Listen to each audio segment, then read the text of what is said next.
한국은 낭만 영화에 등장하는 시적인 자연 풍경이나 거대하고 대규모의 건축물, 독특한 문화와 음식으로 유명한 매력적인 관광지 중 하나이다. 아니 한국인들 드라마도 이런 식으로는 안 만들겠어요. 논논. 안녕하세요. 저는 영국 출신의 카누 선수 그레이스라고 합니다. 저는 청소년 여자 카누팀에서 프로 선수로 활약하고 있고 영국 카누 대표팀에 들어가기 위해 죽기 살기로 훈련에 매진했는데요. 제가 대표팀에 집착하는 이유는 단 하나였어요. 그건 바로 대표팀에 들어가게 된다면 선수용 카누를 무료로 지급받기 때문입니다. 사실 저는 가정 형편이 어려워서 어렸을 때 타던 연습용 카누만 있을 뿐 선수임에도 선수용 카누가 없거든요. 그래서 저는 늘 저희 팀 창고에 처박혀 있는 조악한 카누를 타곤 했습니다. 카누 탓인지는 모르겠지만 저는 집이 부유해서 좋은 카누를 타고 다니는 팀 동료들에게 항상 밀리곤 했어요.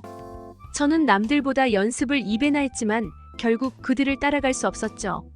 그래서 저는 늘 이군 신세였고 아무도 제가 대표팀에 갈 거라고 기대하지 않았습니다. 그러나 저는 포기하지 않고 언젠간 사람들도 내 노력을 알아주겠지라는 마음가짐으로 남들이 훈련을 마치고 놀러 갈 때도 홀로 연습할 뿐이었어요. 그러던 중 희소식이 들려왔습니다. 영국에서 가장 알아주는 카누팀인 저희 팀 중에서 카누 청소년 대표팀 선수 한 명을 발탁하겠다는 대표팀 감독님의 지시가 내려왔거든요. 매우 희박했지만 어쨌든 제게도 희망이 생긴 것이죠. 그러나 엄청난 변수가 있었어요. 그건 바로 대표팀 선발전을 한국에서 치러야 했기 때문입니다. 대표팀은 어떤 상황에서도 최고의 실력을 발휘할 수 있어야 한다며 생뚱맞은 국가에서 선발전을 치르고 오라고 했거든요. 팀원들은 일동좌절하며 바로 옆에 일본이라는 좋은 선택지가 있는데 왜 한국 같은 가난한 나라에 가는 거냐며 분통을 터뜨렸지만 어쨌든 저희가 할 수 있는 건 아무것도 없었어요. 그저 각자의 카누와 패드를 챙겨 한국으로 가는 것뿐이었죠. 저는 제 소유의 카누가 없었기에 주장인 L씨에게 거의 빌다시피 해서 선수용 카누를 빌릴 수 있었어요. 그렇게 저희는 한국에 도착했고 형편이 어려워 해외여행을 단 한 번도 못 해봤던 저는 무척이나 설레하며 한국의 풍경을 둘러봤죠. 코치님 몇 분은 저희의 카누를 경기 장소로 미리 옮기셨고 저희 선수단은 강원도라는 곳으로 가서 훈련을 마친 뒤 곧바로 대표팀 선발전을 치르기로 했는데요. 이건 그야말로 엄청난 가맹군이었죠. 일단 저희가 받을 첫 훈련은 산악 훈련이었습니다. 심지어 저희는 무거운 패들까지 들고 가야 했기 때문에 굉장히 힘들 것으로 예상됐어요. 그리고 저희는 산으로 향하자마자 엄청난 충격을 받을 수밖에 없었습니다. 왜냐하면 한국의 도로 인프라는 도저히 믿기지 않을 만큼 잘 정비되어 있었거든요. 영국에서는 등산 한번 하려면 차를 타고 몇 시간이나 이동하며 시골까지 들어가야 하는데 영국의 도심 밖은 도로 인프라가 정말 형편없거든요. 그래서 울퉁불퉁한 도로를 빙 돌아서 가야 하고 그마저도 도중에 내려서 걸어가야 하는 경우가 많습니다. 그러나 한국은 도로 인프라와 대중교통 인프라가 굉장히 훌륭해서 저희는 대중교통을 이용하고도 정말 순식간에 산 입구에 도착할 수 있었어요. 그런데 저희가 강원도의 산에 도착했을 때 정말 충격적인 장면이 펼쳐져 있는 거 아니겠어요? 왜냐하면 이곳은 그저 도심과 떨어진 산이었음에도 불구하고 수많은 인파가 산 입구에 모여 있었기 때문입니다. 제가 의아해서 살펴보니 그곳에 설치된 천막에는 무료 건강검진이라는 영어가 적혀 있더군요. 아니, 산속인데 어떻게 의료진들이 검진을 하고 있을 수가 있단 말인가요? 저는 이러한 믿기지 않는 모습에 당장 간호사로 보이는 사람에게 도대체 무슨 이유로 무료 건강검진을 제공하는 거냐고 물어봤습니다. 그러자 간호사는 유창한 영어를 사용하며 자신들은 근처 병원에서 일하는 의료진들이라고 밝혔는데요. 아무래도 이곳은 산속이다 보니 기온 차이 때문에 갑작스러운 컨디션 저하를 느끼는 사람들도 많고 등산 중 넘어지면서 부상을 당하는 사람들도 많다고 했는데 자신들은 그러한 사고를 예방 및 치료 목적으로 정기적으로 파견을 오고 있다는 놀라운 말을 건넸습니다. 아무래도 산악구조대라는 영어가 적혀있는 옷을 입은 사람들도 있는 걸로 봐선 이곳에서 제공하는 모든 의료와 구조는 전부 무료인 듯 보였죠. 아니, 어떻게 한국은 산속마을에도 병원이 널려있는 놀라운 의료 인프라를 보여주고 있을 수 있단 말인가요? 그리고 아무리 지역 주민들과 등산객들을 위해서라지만 산속까지 와서 무료 검진을 해주는 게 말이나 되는 것인지 저희는 일동 황당한 감정마저 느끼게 되었습니다. 이건 영국과는 수준이 다른 인프라와 서비스였거든요. 부끄럽지만 영국에선 도심에서도 무료 건강검진 따위를 기대할 수 없고 산속에서 다치면 죽은 목숨과 다름없는데요. 런던에조차 제대로 된 의료 인프라가 구축되어 있지 않는데 산속 시골 마을에 병원이 있을 리 없거든요. 실제로 저희 팀에는 영국에서 가장 유망한 청소년 선수가 있었고 그녀는 산에서 개인적인 체력 훈련을 하다가 넘어져서 다리가 골절되어 버렸는데요. 그녀는 산 중턱도 아니고 산 초입 부분에서 부상을 입었지만 인프라 후진국인 영국에서 그녀를 도와줄 구급 대원들은 전무했죠. 결국 이동수단이 마땅치 않았기에 그녀는 구급 헬리콥터를 통해 이송되어야 했고 천문학적인 헬리콥터 이송비와 수술비 때문에 그녀의 집안은 파산 직전까지 갔다고 합니다. 그래서 그녀는 영국 최고의 재능이라고 평가받았지만 결국 카누를 그만둘 수밖에 없었죠. 영국에서는 경미한 부상 한 번의 꿈까지 포기해야 하고 집안이 완전히 풍비박산 나는 것입니다. 하지만 한국은 이러한 치료와 검사를 무료로 그것도 산 바로 앞에서 해주고 있다니 저는 한국의 선진적인 모습에 혀를 내두를 수밖에 없었습니다. 어쨌든 저희는 영국 병원이었다면 인당수 10만 원은 받았을 검진을 무료로 받을 수 있었고 등산에 도움이 되는 각종 보호장구와 생수까지 무료로 받을 수 있었어요. 그렇게 저희는 한국의 엄청난 인프라와 복지에 감동을 받은 채 훈련을 시작했습니다.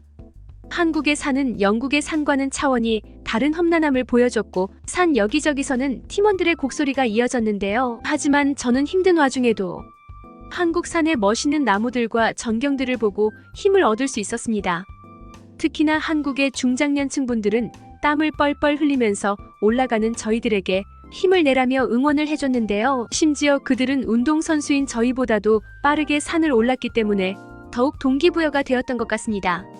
물론 저는 늘 그랬듯이 체력 훈련에서 당당히 1위를 차지하고 산 정상에서의 한국 풍경을 즐겼는데요. 영국에서는 불법 버섯을 섭취하고 환각을 즐기기 위해 등산을 하는 사람들이 많고 따라서 산 정상에 오르는 사람들은 극히 드물지만 한국은 완전히 다른 분위기를 자랑하더라고요.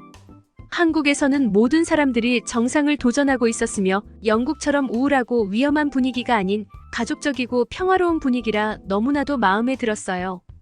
무엇보다 영국에서와는 달리 등산 중에 약에 취한 누군가를 만나게 되는 건 아닌지 하는 걱정을 일절하지 않아도 되었다는 점은 한국이 그 어떤 나라보다 안전한 나라라는 것을 보여주기도 했습니다.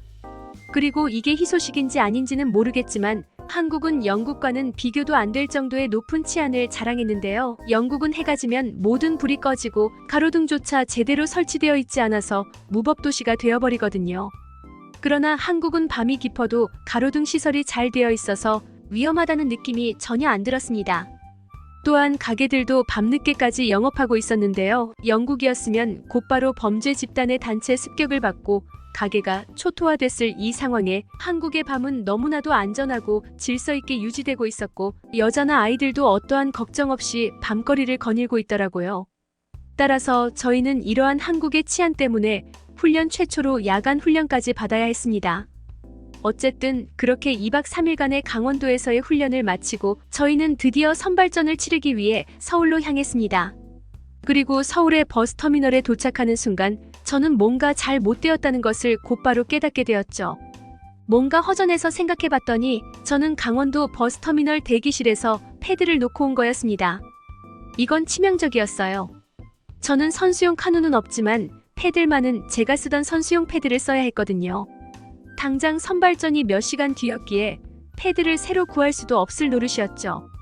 저는 너무나도 절망스러워서 그 자리에서 주저앉아 오열을 하고 말았습니다. 제 국가대표의 꿈은 도전도 못 해보고 날아간 것이고 제겐 이런 기회가 다시는 찾아오지 않을 것 같았거든요.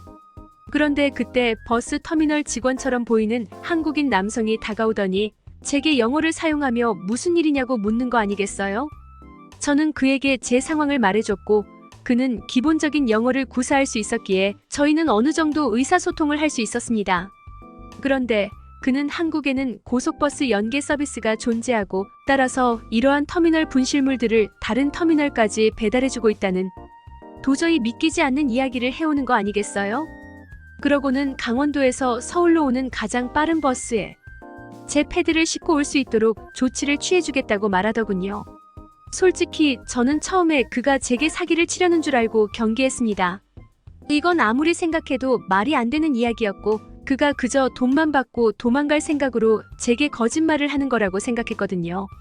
실제로 유럽의 버스터미널에서는 각종 명목으로 돈을 뜯어내고 도주하는 사람들이 수도 없이 많아서 버스터미널에서 먼저 말을 거는 사람은 전부 사기꾼이라고 생각해도 무방합니다. 또한 제 선수용 패들은 꽤나 고가이고 승객 대기실에 놓은 지 이미 몇 시간이나 지났기 때문에 누군가 이미 훔쳐갔을 것이 분명했죠. 영국에서는 훈련 중에 잠시 패드를 놓고 화장실에 다녀와도 그 찰나의 순간 훔쳐가는 게 일상이므로 저는 패들이 무사히 있을 거라는 일말의 기대조차 안 되더라고요. 그러나 이 남성은 제 속마음을 어떻게 알았는지 한국에서는 도둑이 씨가 마른 지 오래라 패들은 무사히 있을 것이고 패들 운송 비용도 무료라는 도저히 믿기 힘든 이야기를 건네오는 거 아니겠어요? 저는 영국에서는 상상도 할 수 없는 이러한 한국의 시스템을 도저히 이해조차 할 수 없었지만 어쨌든 제게 선택의 여지 따위는 없었습니다. 그리고 이 한국인 남성은 정말로 한국어를 사용하며 어디론가 통화를 하더니 이내 패들은 원래 자리에 멀쩡히 있고 3시간만 기다리면 패드를 받아볼 수 있다는 말을 건네왔죠.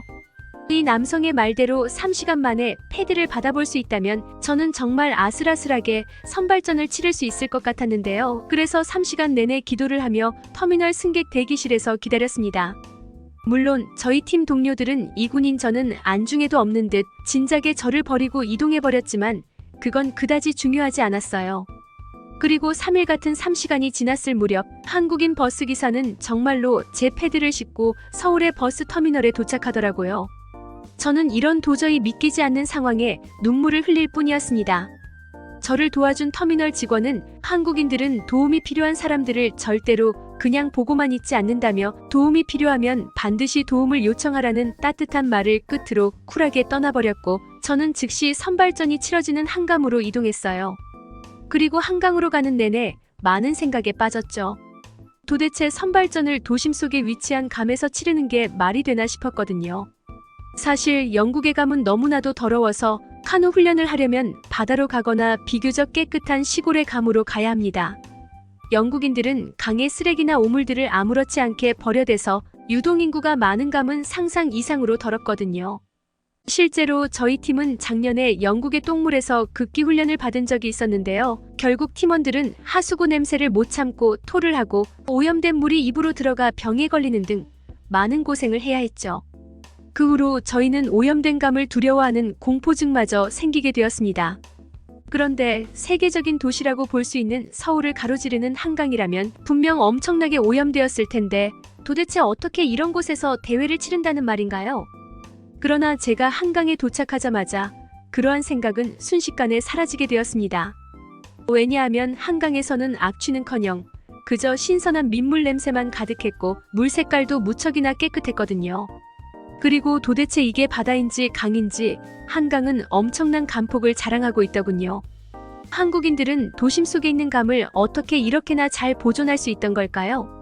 자연을 소중히 여기기는커녕 쓰레기를 투척하고 소변이나 보면서 감을 오염시키는 영국인들은 한국인들의 시민의식을 보고 좀 본받아야 될 것 같다는 생각이 들었습니다. 그리고 저는 한국인들이 한강에서 카누와 요트, 그리고 수상스키 등 각종 수상 스포츠를 즐기고 있는 모습을 보고 깜짝 놀랄 수밖에 없었는데요. 심지어 한강에는 저렴한 가격으로 수상 스포츠를 배우고 체험할 수 있는 곳도 많아서 더더욱 충격을 받고 말았습니다. 사실 유럽 최고의 경제대국이라고 불리는 영국이지만 수상 스포츠는 고급 취미로 여겨지고 있고 선택받은 몇몇 부자들만 즐길 수 있거든요. 저처럼 직업으로 삼는 게 아니라면 진입장벽이 엄청나게 높다고 할 수 있습니다. 그런데 한국인들은 이런 고급 취미를 아무렇지 않게 즐기고 있었고 영국에는 전무한 수상 스포츠 인프라도 엄청나게 잘 되어 있는 모습을 보고 한국은 영국과는 비교도 안 되는 굉장한 부자 나라라는 생각이 들었어요. 어쨌든 저는 팀원들과 합류했고 엘씨에게 저번에 약속했던 카누 대여에 관한 이야기를 꺼냈는데요. 그러나 엘씨는 충격적인 대답을 할 뿐이었죠. 내가 그러니까 안 되는 거야. 국가대표 선발전인데 내가 왜 좋은 카누를 내게 빌려줘야 해? 그러다 내가 1등이라도 하면 어쩌려고? 뭐 어차피 너는 실력도 없는 2군일 뿐이라서 절대로 1등을 할 수 없겠지만 말이야. LC는 애초부터 제게 카누를 빌려줄 생각이 없던 거였습니다. 시합은 30분밖에 안 남았고 저는 LC의 배신으로 시합 출전조차 못하게 된 상황에 처해버렸는데요. 저는 제 처지가 너무나도 처량해서 그 자리에서 오열을 하고 말았습니다. 그러나 팀 동료들은 이군인 제게 어떠한 위로도 건네주지 않고 LC 쪽으로 가버렸는데요. 그때 컨테이너에서 어떤 한국인 남성이 나오더니 저보고 왜 울고 있냐고 묻는 거 아니겠어요? 그와 저는 번역기 앱을 통해 대화해야 했지만 그는 몹시 진정성 있게 저를 달래줬어요. 그리고 제 사정을 들은 그는 한강에서 카누를 빌릴 수 있는 거 몰랐냐는 말을 건넸는데요. 마침 자신이 수상 스포츠 기구 대여 일을 하고 있고 선수용 카누도 구비해두고 있으니 대여해주겠다고 하더라고요. 저는 깜짝 놀랄 수밖에 없었습니다. 영국에서는 수상 스포츠 인프라 자체가 없어서 일반 카누조차 엄청나게 비싼 값에 빌려야 하고 선수용 카누는 애초에 빌릴 수조차 없는데 한국에서는 너무나도 쉽게 빌려주고 있다니 말이에요. 그리고 한강 카누는 대여 카누임에도 불구하고 저희 팀 창고에 있는 선수용 카누보다 훨씬 좋았고 대여비도 굉장히 저렴하더라고요. 그저 한강에 있는 공용 카누가 전문 선수팀의 카누보다 좋다니 한국은 상상 이상으로 잘 사는 나라인 듯 했죠. 어쨌든 이 한국인 아저씨는 선발전에서 꼭 이겨서 돌아오라며 대여비도 받지 않는 친절을 보여줬고 저는 그 덕분에 다시금 힘을 얻을 수 있었습니다. 영국에서는 그저 투명인간 취급을 당해왔던 저지만 한국인들만큼은 제게 용기와 힘을 북돋아줬고 저는 한국인들을 생각해서라도 꼭 이겨야겠다는 동기부여를 갖게 되었죠. 그렇게 선발전은 시작됐고 저는 그 어느 때보다 힘을 내서 노를 저었습니다. 그리고 결과는 정말 어이가 없을 정도로 제가 압도적인 1위를 차지하고 말았죠. 제 노력이 부족했던 게 아니었던 것입니다. 그저 카누가 너무 조악했던 거였죠. 팀 동료들은 이건 반칙이라며 규격 외 카누를 사용했다며 저를 음해했지만 제가 주장인 LC의 카누를 빌려 타서 재경기한 결과 저는 전보다도 훨씬 압도적인 차이로 1등을 차지해버렸어요. 투명 인간이었던 제가 국가대표로 선발되게 된 것입니다. 충격적인 경기 결과에 팀 동료들은 일동말이 없어져 버렸고 귀국을 하는 비행기 안에서도 넋이 나간 채 허공만 바라보고 있었는데요. 한국인들이 아니었으면 시도조차 못하고 포기했을 저였기에 저는 지금도 한국인들에게 엄청난 감사함을 가지고 있답니다. 가난한 저지만 한국인들 덕분에 희망을 가질 수 있게 되었고 저는 힘들 때마다 한국인들이 제게 보여줬던 기적을 생각하며 늘 최선을 다하려고 합니다. 이 외국인의 글은 여기까지입니다. 한국에서 기적과도 같은 경험을 할 수 있었던 영국 여성의 사연이었습니다. 5000년 단군이 자손 대한민국 만세. 우리는 이곳을 지키고 살아왔다.